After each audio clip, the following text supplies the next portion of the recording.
నమస్తే BCN news కి స్వాగతం. నా పేరు నీలిమ. ముందుగా ముఖ్యాంశాలు. అనకాపల్లి జిల్లాలో భారీగా గంజాయి పట్టివేత, 5గురిపై కేసు నమోదు చేసి దర్యాప్తు చేపట్టిన పోలీసులు.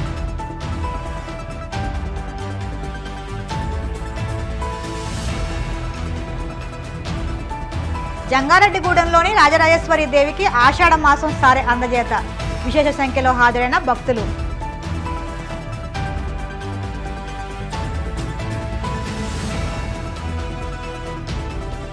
పిఠాపురం అంబేద్కర్ భవన్లో దివ్యాంగుల ఉపకరణాల గుర్తింపు శిబిరం, డిప్యూటీ సీఎం ఆదేశాలతో ఏర్పాటు చేశామన్న జనసేన పార్టీ నేత మర్రెడ్డి శ్రీనివాస్.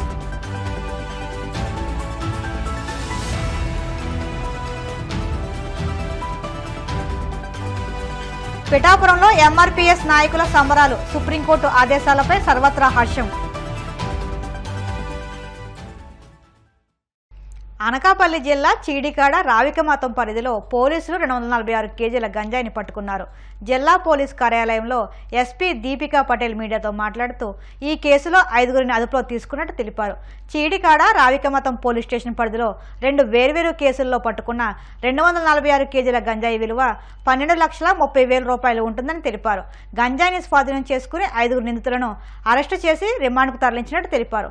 ఈ కేసులో వ్యాను, ఒక ఆటో, ఒక మోటార్ సైకిల్, మొబైల్ ఫోన్లు స్వాధీనం చేసుకున్నట్టు ఎస్పీ తెలిపారు. అనకాపల్లి డిస్ట్రిక్ట్ లో కూడా గాంజా మీద నిఘా పెంచడం జరిగింది. ఈ ఎఫర్ట్స్ రిజల్ట్ గా నిన్న మనకి 2 మేజర్ క్యాచెస్ అయినాయి. చీడికాడ పోలీస్ స్టేషన్ లిమిట్స్ లో ఒక 150 కేజెస్ గాంజా పట్టుకున్నాము. రావికంతం పోలీస్ స్టేషన్ లిమిట్స్ లో 96 కేజెస్ గాంజా ట్రాన్స్పోర్ట్ చేస్తూ పట్టుకుంటాం జరిగింది. చీడికాడలో పట్టుకున్న కేసులో 4 అక్యూజ్ ని ఆల్రెడీ అరెస్ట్ చేశాము. ఇంకా 2 అబ్స్కాండింగ్ అక్యూజ్ పేర్లు కూడా ఉన్నాయి, వాళ్ళని కూడా తొందరలోనే అరెస్ట్ చేస్తాం. అట్లాగే రావికంఠం కేసులో కూడా అక్యూజ్ ని అరెస్ట్ చేస్తాం జరిగింది. దాంట్లో కూడా లింకేజెస్ మనం ఎస్టాబ్లిష్ చేశాము. చీటికాడ కేసులో అక్యూజ్ అందరు కూడా ఏఎస్ఆర్ డిస్ట్రిక్ట్ కి సంబంధించిన వాళ్ళు, 3 పాడేరు మండలం నుంచి ఉన్నారు, ఇంకా ఒకళ్ళేమో హుకుంపేట మండలం వాళ్ళు. రావికంఠంలో కట్టిన కేసులో కృష్ణా డిస్ట్రిక్ట్ కి సంబంధించిన అక్యూజ్ ని అరెస్ట్ చేస్తాం జరిగింది. మన డిస్ట్రిక్ట్ లో గాంజా ట్రాన్స్పోర్టేషన్ మేజర్ రూట్స్ అన్నిటిని గుర్తించి ఈ రూట్స్ అన్నిట్లో నిఘా పెంచి, అట్లాగే అన్ని రకాల టెక్నాలజీ వారి, అంటే మన హ్యూమన్ ఇంటెలిజెన్స్ అవ్వచ్చు, లేకపోతే మన దగ్గర ఉన్న టెక్నాలజికల్ ఇన్పుట్స్ అవ్వచ్చు, అన్ని రకాల ఇన్పుట్స్ కూడా వారి మేజర్ ప్రయారిటీగా గాంజా కంట్రోల్ చేస్తాం తీసుకొని డిస్ట్రిక్ట్ లో పనిచేస్తున్నాము. ఇంకా వచ్చే వారంలో ఈ అవేర్నెస్ క్యాంపెయిన్స్ కూడా స్టార్ట్ చేస్తాము. మండల్ లెవెల్ ఇంకా విలేజ్ లెవెల్ కమిటీస్ ఏ అయితే ముందే ఫార్మ్ చేసి ఉన్నాయో ఆ కమిటీస్ ని కూడా రీయాక్టివేట్ చేస్తాం జరుగుతుంది. ఎందుకంటే మనం చూస్తే ఈ కేసెస్ లో మనం అరెస్ట్ చేసిన వాళ్ళు చాలా మంది లోకల్స్ తో కనెక్షన్స్ ఉన్నాయి, ఇంకా యంగ్ వాళ్ళు ఉన్నారు. 20 to 30 ఏజ్ గ్రూప్ లో ఉన్న అక్యూజ్డ్ ఎక్కువ మంది ఉన్నట్టు కనిపిస్తుంది.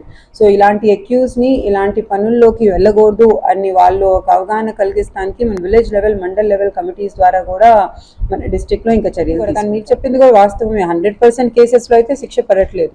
దాంట్లో మీడియేటర్స్ చెప్పలేదంటే వాళ్ళు ఒఫీషియల్ మీడియేటర్స్ అయితే విఆర్ఓలు అయినా, లేకపోతే మన పోలీస్ డిపార్ట్మెంట్ నుంచి సంబంధించిన ఐఓస్ అయినా వాళ్ళ మీద ఇమీడియట్ గా we can take disciplinary action and right for it. అట్లా కాకుండా వాళ్ళు ప్రైవేట్ మీడియేటర్స్ అయితే మనం చేయలేము. సో అది నేను చూస్తాను. కానీ దానికంటే ఎక్కువ కూడా మనకి ఈ కేసెస్ ఎక్విటల్ అవుతానికి వేరే కారణాలు కూడా ఉన్నాయి. అంటే ఈ ఎన్డీపీఎస్ యాక్ట్ అనేది ఒక చాలా ప్రొసీజరల్ గా చేయాల్సింది. ఎవ్రీ స్టెప్ ఒక ప్రొసీజర్ ఉంటుంది. ఆ అక్యూజ్ ని పట్టుకున్నాక ఏం చేయాలి, శాంపుల్ ఎట్లా పంపించాలి, ఆ శాంపుల్ అనాలిసిస్ ఎట్లా చేయాలి, దాని వేయింగ్ ఎట్లా చేయాలి అనేది ఎవ్రీ స్టెప్ ప్రొసీజర్ ఉంటుంది. సో ఏ ప్రొసీజర్ అయినా కొంచెం ఫాలో అవ్వకపోతే దాన్ని డిఫెన్స్ వాళ్ళు చూపించే అవకాశం ఉంది. సో దీంట్లో ప్రొసీజర్ ఫాలో అవుతాం చాలా ఇంపార్టెంట్. సో ఇట్లా step by step already SOP ఉంది మన దగ్గర. సో ఒకసారి అందరికి మళ్ళీ రిఫ్రెష్ చేసి will ensure that the level of investigation improves. కానీ మీరైతే మీడియేటర్స్ చెప్పారో, అఫీషియల్ మీడియేటర్స్ అయితే we will definitely right for action against. Eluru జిల్లా జంగారెడ్డిగూడెం పట్టణం పేరంపేట రోడ్డులోని శివాలయంలో కొలువైన రాజరాజేశ్వరి దేవి అమ్మవారికి గురువారం భక్తులు ఆషాఢ మాసం సారెను అత్యంత భక్తి శ్రద్ధలతో సమర్పించారు. పెద్ద పోస్టాఫీస్ సమీపంలో ఉన్న లక్ష్మీ గణపతి ఆలయం నుంచి భక్తులు సారెను పట్టుకుని శోభాయాత్రగా శివాలయం వద్దకు చేరుకున్నారు. అనంతరం అమ్మవారికి పలు ప్రత్యేక పూజలు నిర్వహించి సారెను సమర్పించారు. ఈ సందర్భంగా అర్చకులు తంగిరాల బాలాజీ, పట్టణ బ్రాహ్మణ సంఘం అధ్యక్షులు చిలుకూరి వెంకట సత్యసాయి బాబాలు మాట్లాడుతూ ఆషాఢ మాసం ఆఖరి శుక్రవారం, అందులోనూ ఆరుద్ర నక్షత్రం మాస శివరాత్రిని పురస్కరించుకుని రాజరాజేశ్వరి దేవి అమ్మవారికి ఆషాఢ మాసం సారెను సమర్పించినట్టు తెలిపారు. అమ్మవారిని ఆడపడుచుగా భావించి మేళతాళాలతో సారె అందించామని అన్నారు. పట్టణ ప్రజలు సుఖశాంతులు ఆయురారోగ్యాలతో ఉండాలని ఈ కార్యక్రమం తలపెట్టినట్లు వివరించారు. ఈరోజు పేరంపేట రోడ్లో గల శివాలయంలోని రాజరాజేశ్వరి అమ్మవారి మన ఇలవేలుపుగా మన ఇంటి ఆడపడుచుగా భావన చేసి ఆషాఢ మాసం ఆఖరి శుక్రవారం, పైగా ఈరోజు ఆరుద్ర నక్షత్రం మాస శివరాత్రి అన్నీ కూడా కలిసి రావడం సందర్భంగా పట్టణ ప్రజలందరి చేత కూడా అమ్మవారికి ఈరోజు సారె పెట్టడం జరుగుతున్నది. ఈ సారె పెట్టడం వల్ల అమ్మవారు మన ఆడపడుచుగా భావన చేసి అమ్మవారు మనందరికీ కూడా సుభిక్షంగా చల్లగా చూస్తున్న భావనతో మన ఇంటి ఆడపడుచులు, మన అక్కలు, చెల్లెళ్ళు, అమ్మలు, అమ్మమ్మలు ప్రతి ఒక్కరు కూడా వచ్చి మన ఇంటి ఆడపడుచుగా భావన చేసుకున్న అమ్మవారికి చనివిడి, వడపప్పు, పానకం, చీర, పసుపు, కుంకుమ, గాజులు ఇటువంటి ముత్తైదుకు సంబంధించిన వస్తువులన్నీ కూడా అమ్మవారికి సమర్పించుకొని అమ్మవారి చల్లని ఆశీస్సులు తీసుకోవడం ముఖ్య ఉద్దేశంగా భావన చేస్తూ ఈరోజు ఈ కార్యక్రమం జరిపించడం జరుగుతున్నది.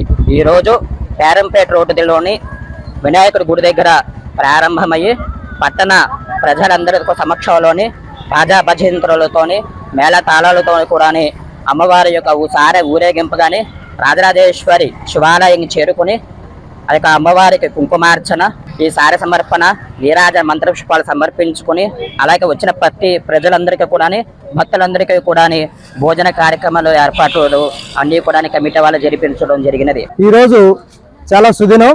రాజరాజేశ్వరి అమ్మవారి ఆలయ కమిటీ వారు మరి అర్చక స్వాములు సమక్షంలో పోస్టాఫీస్ దగ్గరలో గల వినాయక స్వామి గుడి దగ్గర నుంచి రాజరాజేశ్వరి మాతకి సారిని సమర్పించి అంగరంగ వైభవంగా శోభాయమానంగా మెట్ట ప్రాంతానికి స్వామిని తెచ్చే విధంగా అమ్మవారికి ఆడపడుచుగా మనం భావన చేసి సారిని సమర్పించుకోవడం జరుగుతుంది. నాయకత్వ లక్షణాలు పెంపొందించుకోవడానికి రోటరీ చక్కని వేదిక అని వక్తలు పేర్కొన్నారు. రోటరీ క్లబ్ ఆఫ్ కాకినాడ సమావేశం కాకినాడ SMS రోటరీ హాల్లో క్లబ్ అధ్యక్షులు పోలిశెట్టి ఈశ్వరరావు అధ్యక్షతన జరిగింది.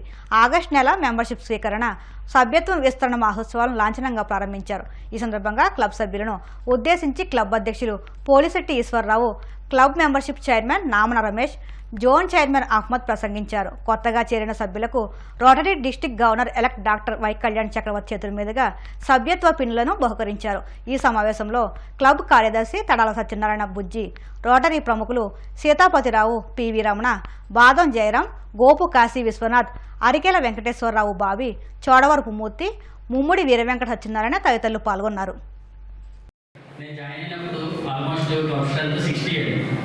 ఈరోజు మన క్లబ్ స్ట్రెంత్ 161. ఎందుకంటే మనం ఏ ప్రోగ్రామ్ చేసినా కూడా ఎంత ఎక్కువ మంది ఉంటే చారిటీ చేయడానికి కానీ దేనికి కానీ మనకి అవకాశం ఎక్కువ ఉంటుంది. ఈ రోటరీ అన్న దాన్ని మనం కరెక్ట్గా చూసుకుంటే ఇందులో లేదేమీ లేదండి.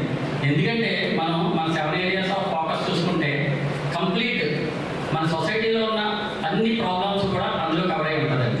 అందుకే 7 areas of focus. Second one 4-way test చూస్తే మనం ఏ రకంగా లైఫ్ లీడ్ చేయాలి, మనం బిజినెస్లో ఉంటే ఏ విధంగా ఎలాంటి ఎథిక్స్తో ఉండాలన్నది అక్కడ మనకి 4-way టెస్ట్ నేర్పుతుంది.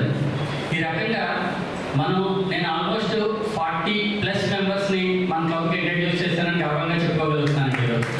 ఎందుకంటే ఇదివరకు ఆల్మోస్ట్ అహ్మద్ గారి ఇయర్లో నన్ను మూర్తి గారు క్లబ్కి ఇన్వైట్ చేశారండి. ఎవరో ఒకళ్ళు ఇన్విటేషన్ ద్వారానే మన క్లబ్లోకి రావాలి. ఈరోజు నేను ఆ రోజు రోటరీ వచ్చేటప్పుడు రమేష్ వేరు, ఈరోజు ఇక్కడ నిలబడి మీతో మాట్లాడుతున్న రమేష్ వేరు అండి. దీనికి ఒకే ఒక రీజన్ ఏంటంటే ఈ రోటరీలో మనం జాయిన్ అవడమే కాదండి, ఇన్వాల్వ్ అవ్వాలి. ఎందుకంటే గత 12 సంవత్సరాలు అవుతుందండి. 12 సంవత్సరాల నుంచి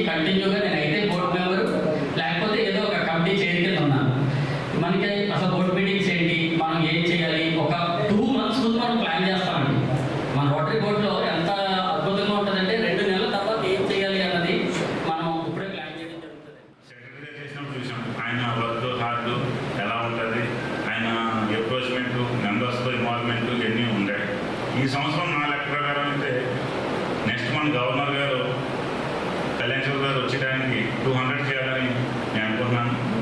ఆ విధంగా మీరు ముందుకెళ్ళాలని మనసారా కోరుకుంటున్నానండి. నెక్స్ట్ ఏంటంటే రోటరీ మెంబర్షిప్ పెరగడానికి మెయిన్ ముఖ్య కారణం ఏంటంటే ఫెలోషిప్ అండి. ఫెలోషిప్ 100% మనం సద్వినియోగం చేసుకోవాలి. అంటే మెంబర్స్ని పిలవడం, ఇన్వాల్వ్ చేయడం, ప్రతి మీటింగ్కి రమ్మడం. ప్రతి మీటింగ్లో కూడా మనం ఇంతకుముందు 100% మెంబర్స్ అటెండెన్స్ ఉండాలని చెప్పేవాళ్ళు. ఉండేవాళ్ళకి కొద్దిగా ఆయన ఏదో ఒక సత్కరించుకోవడం, నెల సత్కరించుకోవడం. సభ్యత్వం ఎందుకు పెంచాలనే దాని మీద 2 నిమిషాలు 4 వాక్యాలు చెప్తానండి నేను. డెవలప్మెంట్ ద కమ్యూనిటీ డెవలప్ చేయడానికి కానీ వాటికి ఆరోగ్య రీత్యా, విద్య రీత్యా కమ్యూనిటీ డెవలప్మెంట్ గురించి మనం చేసేది ఏంటంటే కమ్యూనిటీ సర్వీస్ అంటే మెయిన్గానే నెట్వర్కింగ్ అంటే మనం ఇక్కడ ఉండి ఇతర దేశాలతోనే అనుసంధానం చేయటం, ఫ్రెండ్షిప్ చేయటం.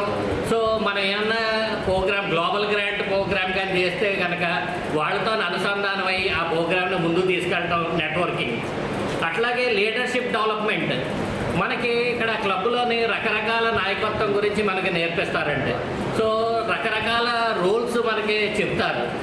తద్వారా ఏంటంటే మనకి నాయకత్వ లక్షణాలు పెరిగే అవకాశం చాలా ఉంటుందండి క్లబ్లోని. గ్లోబల్ ఇంపాక్ట్ అంటే ఇప్పుడు మనకి ఏంటంటే గ్లోబల్ రీచ్ అంటే అంతర్జాతీయంగా మనం కలవడానికి కానీ వాళ్ళని ఫ్రెండ్షిప్ చేయడానికి కానీ ఇది ఒక వేదిక అండి రోటరీ అనేది. కాకినాడ జిల్లా సర్పవరం పోలీస్ స్టేషన్ నూతన సీఐగా బి పెద్దిరాజు బాధ్యతలు చేపట్టారు. సాధారణ బదిలీలో భాగంగా సర్పవరం స్టేషన్కు ఆయన బదిలీపై వచ్చారు. ఈ సందర్భంగా సీఐ పెద్దిరాజు మీడియాతో మాట్లాడుతూ స్టేషన్ పరిధిలోని శాంతి భద్రతల పరిరక్షణకు, అమాయక మహిళలపై జరుగుతున్న దాడులను అరికట్టడానికి అధిక ప్రాధాన్యమిస్తున్నామని, సైబర్ నేరాలపై ప్రత్యేక దృష్టి సారించి ప్రజలకు అవగాహన కల్పిస్తామని తెలిపారు. అనంతరం బాధ్యతలు చేపట్టిన సీఐకి వివిధ రాజకీయ పార్టీ నాయకులు, స్టేషన్ సిబ్బంది శుభాకాంక్షలు తెలిపారు. నా పేరు B Peddiraju, inspector of police. నిన్న జరిగినటువంటి బదిలీలో భాగంగా ఈరోజు సర్పవరం పోలీస్ స్టేషన్ వచ్చి ఎస్హెచ్ఓగా ఛార్జ్ తీసుకోవడం జరిగింది. ఈ సర్పవరం పోలీస్ స్టేషన్కి వచ్చి ఛార్జ్ తీసుకున్న తర్వాత ఇక్కడ మనం చేయవలసింది ఏంటంటే first preference law and order. మనకి లా అండ్ ఆర్డర్ కంట్రోల్లో ఉంటే మనకు అన్ని కంట్రోల్లో ఉంటాయి. కాబట్టి మొదటి ఫోకస్ లా అండ్ ఆర్డర్ మీద పెట్టడం జరిగింది. అదేవిధంగా రెండోది వచ్చేటప్పటికి second priority prevention and detection of crime. Prevention అంటే నేరాలు జరగకుండా నిరోధించడం, నేరాలు ఏమన్నా జరిగితే వాటిని తర్వాత డిటెక్ట్ చేసి బాధితులకి రికవరీ ఇవ్వడం. ఈ ఏరియాలో ఎక్కువ ప్రాపర్టీ అఫెన్స్లు అవి ఎక్కువగా ఉంటాయి కాబట్టి వాటి మీద కూడా ప్రత్యేకమైనటువంటి శ్రద్ధ పెట్టడం జరిగింది. బీట్స్ని రీఆర్గనైజ్ చేసి, బీట్స్ని ఇంప్రూవ్ చేసి, ఇంటెన్సిఫై చేసి, బీట్ చెక్కింగ్ కూడా ఇంటెన్సిఫై చేసి, అదేవిధంగా ఈ పాత నేరస్తులు వీళ్ళందరి మీద కూడా ప్రత్యేకమైనటువంటి నిఘా పెట్టి సోరీ సొత్తును అయితే రికవరీ చేసి బాధితులకి న్యాయం చేయాలి. అంతేకాకుండా ఇక్కడ మహిళల పట్ల కూడా ఈ నేరాలు అవి ఎక్కువగా జరుగుతూ ఉంటాయి. ఆ విధంగా జరిగేటటువంటి నేరాల మీద ఈ క్రైమ్ అగెనిస్ట్ ఉమెన్ మీద ప్రత్యేకమైనటువంటి దృష్టి పెట్టడం జరిగింది. దాని మీద కూడా ప్రత్యేకమైనటువంటి టీమ్స్ అవి ఏర్పాటు చేసి దాని మీద దృష్టి సారించి అటువంటి నేరాలు జరగకుండా తగిన జాగ్రత్తలు తీసుకుంటూ ముందుకి వెళ్ళి నా యొక్క పోలీస్ స్టేషన్ పరిధిలో ఉన్నటువంటి ప్రాంతాలంతా కూడా ప్రశాంతంగా ఉండేలాగా ప్రణాళికలు రచించుకుని దాని అనుగుణంగా ముందుకెళ్తాం. ఇప్పుడు కాసేపు ప్రకటనలు.